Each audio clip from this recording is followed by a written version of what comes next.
Fala pessoal, estamos aqui para mais um podcast hoje do It Falar de Cristo. Hoje é dia 2 de novembro, né, o mês do meu aniversário, e tô ganhando os parabéns aí de presente aí. O Gui da Igreja One, cara que a gente admira, já esteve com nós numa conferência aí na Grace. E mais uma vez, né, ele tá aqui para nos servir. Fiz um convite inesperado para ele, né? Ele veio aí para passar um tempo com a gente. E eu tenho certeza, né, que hoje é um dia onde as pessoas tiram para visitar sepulturas, né? E nós vamos estar falando hoje, nessa data de hoje, dia 2 de novembro, a gente vai estar falando sobre a palavra de Deus, que é vida e vida e abundância. É isso aí, mano. E eu creio que Deus tem muito para nós aí. Então fique com nós até o final, não se esquece, se inscreve no canal, dá essa força para nós aí. Deus abençoe a tua vida. Te apresenta para nós então aí, Gui. E aí, gente, tudo bem? Prazer, para quem não me conhece. Meu nome é Guilherme Fazola, faço parte da liderança da Igreja One. Tenho servido essa família espiritual há alguns anos. Conheci o Everton ano passado, né, meu amigo? Ano passado. 2022. Tem o quê? Um ano, né? Um ano. Um ano, mais ou menos, que a gente se conhece, que a gente se fala. Vim pregar aqui, ter um tempo com eles, e graças a Deus foi o que a gente sempre procura fazer, né? Quando a gente vai ministrar numa igreja, sempre mais do que só uma ministração, né? A gente procura sempre estabelecer um relacionamento, estar em contato. Tô aqui por esses dias, né? Vim pregar numa igreja amiga, e aí eu falei, já mandei mensagem para os meninos, né? Para o Joey, para o Everton. Falei, cara, quero estar aí com vocês, só para ver vocês, estar junto. Hoje faço 4 anos de casado. Olha aí, 4 anos de casado. cara. Eu e a minha esposa, e aí a gente está aqui. Viemos passar uns dias em Gramado, preguei, passei uns dias em Gramado e hoje estou aqui com você. É trio que Jesus faz, né? Exatamente. Exatamente. Cara, bom demais, de verdade aí. Amo o coração desse homem. Da outra vez que ele esteve aqui também, ele disse assim, estou aqui para servi-los. Isso. E vivemos até hoje, né? Depois de um ano, muitas das palavras que foram ministradas, que Deus te usou. Então, muito obrigado pelo teu coração, né, cara? Amém, de mano. novo. Tamo Gratidão junto de demais. verdade. Então, eu vou perguntar pra ti aí como é que funciona hoje, né, a essência do Gui, né? Que nem tu saiu da tua terra, né, e veio pregar numa outra cidade, conhecer outras pessoas. Como é que faz pra cuidar do coração, né, em meio aos assédios que hoje acontecem dentro da religiosidade gospel, assim? Cara, eu acho que eu posso falar pela minha realidade, né? De igreja, a igreja a qual faço parte, né? A gente entende muito mais do que ir pregar num lugar, a gente carrega um testemunho vivo de uma comunidade, né? Então, quando as pessoas olham para, sei lá, para o Alessandro, para o Canta, para o Henrique, para o Davi, para os outros pastores, né, da casa, e as pessoas se admiram, né?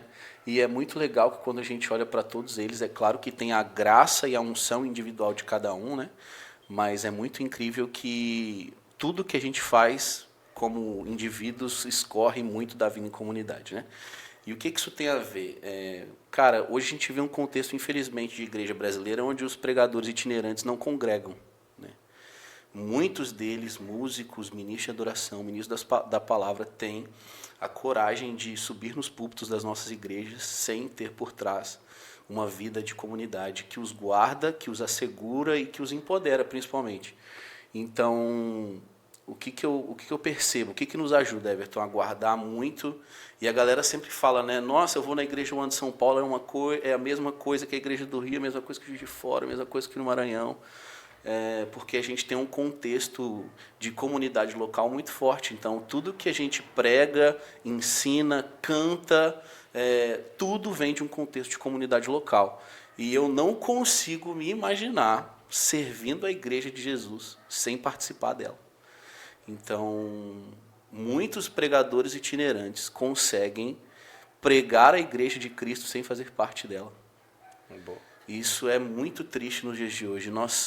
Nós temos ministros itinerantes que falam sobre a noiva, profetizam sobre a noiva, mas não fazem parte dela. Não fazem parte, não são pastoreados, não são parados, não são advertidos, não são exortados. Então, cara, para eu estar aqui hoje, Everton, e para a gente estar fazendo isso, pregando fora e tudo mais, cara, a gente foi absurdamente provado na vida da igreja local e aprovado pela vida da igreja local. Então, se você vê algum pregador do One pregando fora da igreja, você pode ter certeza que ele é aprovado pela vida da igreja local. Aprovado em suas finanças, aprovado em seu casamento, aprovado em sua integridade como homem, aprovado no seu domínio das escrituras, aprovado em conhecimento teológico, tipo. E a gente, às vezes, as pessoas, mas essa régua é muito alta. Cara, a régua bíblica é alta, sabe? Então a gente, Gui, como é que você faz para estar nisso e não perder a essência? Primeiro de tudo, cara, contexto de igreja local. A igreja local é a plataforma de envio de Deus. Isso foi muito transportado para as agências missionárias, né? Mas a gente acredita muito que a igreja local é a plataforma de envio. Everton, não tem como eu te enviar se não te conheço, tá entendendo? Não tem como eu te enviar para pregar o evangelho, sendo que eu não sei como é que está o seu casamento, sendo que eu não sei como você está nas suas finanças, se você é um homem correto, tá entendendo? Então acredito que a igreja de Jesus está chegando nessa maturidade. A gente tem visto isso acontecer no Brasil, que é cada vez mais homens e mulheres sendo impulsionados a partir de uma igreja local. Assim, isso é muito fundamental, assim, que eu vejo. Partir de algo sólido, no caso. Com certeza. Tem um cara, o Everton, que sabe o seu dia ruim, que conhece a sua dor, que sabe que você não é perfeito, mas que você é alguém que está crescendo em estatura de Jesus, sabe? É alguém que não conhece o Everton só de sorriso no rosto, mas que conhece o Everton que chora o dia ruim e o dia mal. E esse cara quebrado, fraco, mas que está sempre querendo se parecer com Jesus. É isso que a gente acredita muito. Então, por exemplo, as pessoas olham, meu Deus, as canções da Igreja One, as pregações da Igreja One, a maioria delas foi a gente em casa, tendo tempo junto. O Vitor estava até aqui falando, né, de que ele viu um day life meu antigão, a gente junto lá na casa do Ale. Então, tudo que a gente faz na Igreja One nasce do contexto de comunidade local. Inclusive pregações, músicas e o sim de Deus para poder ministrar a Igreja de Jesus. É algo muito sério, cara, muito sério. Se a gente for pegar o contexto dos próprios apóstolos, né, eles todos tiveram um encontro, receberam um preparo e depois eles realmente foram anunciar o evangelho. Né? Sim, sim, todos eles. Eles são forjados na vida da igreja local, apontados na vida da igreja local, preparados na vida da igreja local. Porque, Everton, de verdade, cara, é muito fácil eu vir aqui dar uma boa mensagem e todo mundo falar uau. Uau, meu Deus, incrível. Aí eu vou no outro domingo, numa outra igreja, eu posso pregar exatamente a mesma mensagem que eu preguei na sua igreja.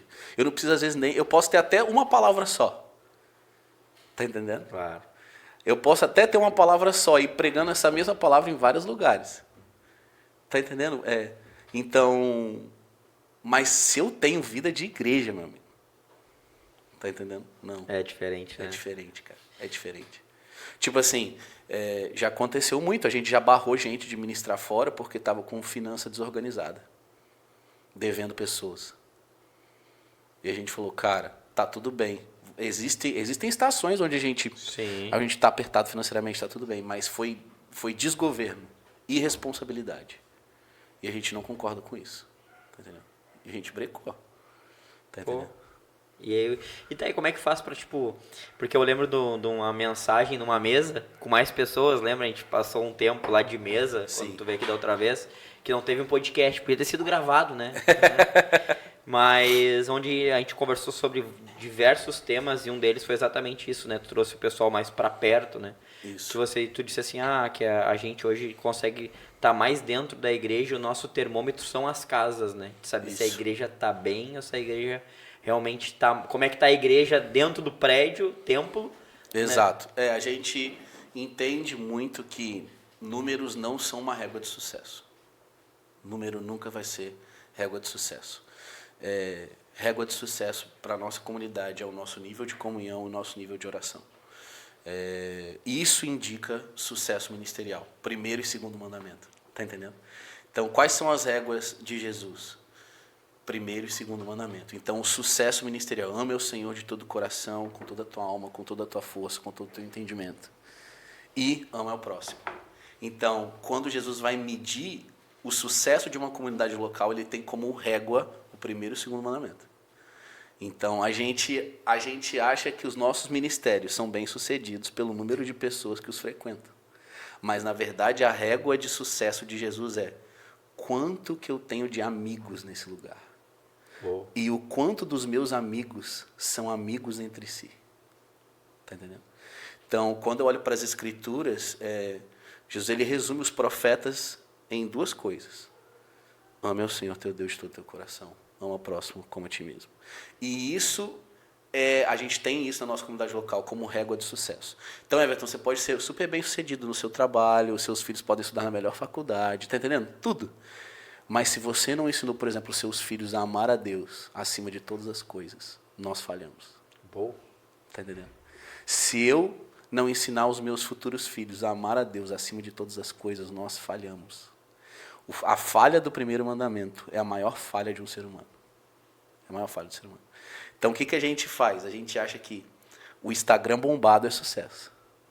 Mas, para Deus, um homem que ama a Deus é um sucesso. Meu Deus. Tá entendendo? É uma régua bem diferente a nossa para de Deus, né? Isso. A igreja tem se conformado aos padrões desse século. A igreja tem se conformado. Então, quando eu olho para os apóstolos, eu vejo homens completamente apegados às verdades do Evangelho. Não ligam para números. Mas os números são resultado da intimidade que eles cultivam. Por exemplo, quando eu olho Atos capítulo 1, versículo 14, se eu não me engano, falam que eles perseveravam unânimes em oração e partir do pão e tudo mais. Desculpa, perseveravam unânimes em oração. E eles oram, Atos 2, o Espírito cai. Logo depois Pedro prega e multidões se convertem. Por que numa comunidade dessa não tem problema Deus mandar muita gente? Por quê? Está rolando comunhão, está rolando oração, está rolando paixão por Jesus. Então Deus não tem problema nenhum de acrescentar números a uma comunidade que já tem essas verdades. Mas muitas vezes os números podem nos tirar de propósito. Tirar o propósito, né? Eu me lembro que tu falou a respeito das pessoas que ficam após, né? Vou dizer assim, após o discipulado. Que uma coisa é tu entrar na igreja e assistir um culto, né? Como se fosse num cinema. Tu vai lá, ouve uma boa música, às vezes até chora, né? Se emociona, mas no momento em que parte pro discipulado, que é quando essa régua começa, Sim. A espada, né? Que é a palavra, ela começa a afinar os leitos, deixar mais estreito, as coisas elas começam a apertar e as pessoas meio que dão uma... A gente tem um negócio que a gente fala que é muito engraçado, que é assim, todo mundo quer ser discipulado até ser. Todo mundo quer ser discipulado até ser. Porque a gente atrela Mateus 28 com acrescentar pessoas ao nosso hall de membros, né? Mas Mateus 28 é acrescentar homens e mulheres à vida de Deus e à nossa vida. Em qual sentido? Nós pregamos, elas nascem de novo pelo Espírito. E aí elas precisam receber uma família espiritual. Que elas comungam com Deus e comungam um com o outro. Então, o que acontece? O processo de discipulado é o processo onde a pessoa toma a sua cruz. É Mateus 5. Jesus, em Mateus 4, ali, finalzinho de Mateus 4, ele está pregando, está curando todo mundo, está ali curando muita sorte de doenças, expulsando demônios e tudo mais. E aí ele sobe um monte. E aí quem que segue ele? Os discípulos. E aí os discípulos começam a lidar com uma pregação de caráter. Jesus começa a pregar as bem-aventuranças para eles. Bem-aventurados os pobres de espírito, bem-aventurados os mansos. Por quê? Lá embaixo no pé do monte estão os que só querem milagre. Mas os que querem discipulado, eles vão se deparar com a mensagem de caráter. Eles vão ser confrontados em se parecer com Jesus. Querer ser mais parecido com ele. Com certeza. Romanos 8. Romanos 8 vai falar sobre isso. Vai falar sobre um propósito. Vai falar sobre qual é o propósito. O que Deus deseja de nós. E vai falar assim, porque Deus nos predestinou para sermos conformes à imagem do seu Filho. Então a grande glória, e isso é uma outra coisa, que é falsas réguas de sucesso. Sabe quanto que Deus vai estar feliz conosco quando ele olhar para o Everton e ver a imagem do Filho? Meu Deus. Tipo, e a gente acha que é quando nós tivermos milhares de pessoas sendo convertidas pela nossa palavra. Milhares de pessoas sendo evangelizadas e tocadas pela nossa palavra. Mas a Bíblia fala que o grande desejo de Deus é ele olhar para o Everton e achar a pessoa do filho nele. Meu Deus. E não tem como achar a pessoa do filho no Everton sem um processo chamado discipulado. Tá entendendo? E não tem como acontecer discipulado sem que... O que é o chamado do subir ao monte? O chamado de proximidade. O chamado de andar junto, de andar perto, de andar junto. É tipo assim, a gente fala sempre isso lá. A gente quer conhecer o entre domingos, não o domingo, porque o domingo não fala nada. Cara, quantas vezes, Everton, eu já vi gente pulando. E aí sabe aqueles caras mais extravagantes na adoração? Sabe esses caras? Geralmente, eles são os que mais pecam e não confessam. E falam de todo mundo na igreja, já percebeu isso? Bah. Eles falam de Mas todo mundo. Falam de todo mundo na igreja, mas vive uma vida de pecado e não confessa. Então, a gente acredita muito no discipulado, nesse processo de forjar, de trazer o Cristo que está dentro de cada um de nós para fora dos novos nascidos, de trazer esse Cristo para fora se chama discipulado. Isso não acontece no ambiente de templo, isso acontece no ambiente de casa. Então, a gente olha isso, a gente vê isso no padrão da igreja primitiva, a gente vê isso na história da igreja, a gente vê isso em grandes homens e mulheres que escreveram sobre vida de igreja. Tem alguns... Cara, tem saído livros muito bons a respeito disso. Verdadeira Comunhão do Art Katz, Vida em Comunhão, se eu não me engano, do Dietrich Bonhoeffer. Tem também Relacionamento de Aliança, do Escher Intrater. Tipo assim, são todos livros que falam muito sobre isso, sobre a importância da vida em comunidade. Então, voltando lá ao início, Gui, como é que vocês conseguem conservar uma essência?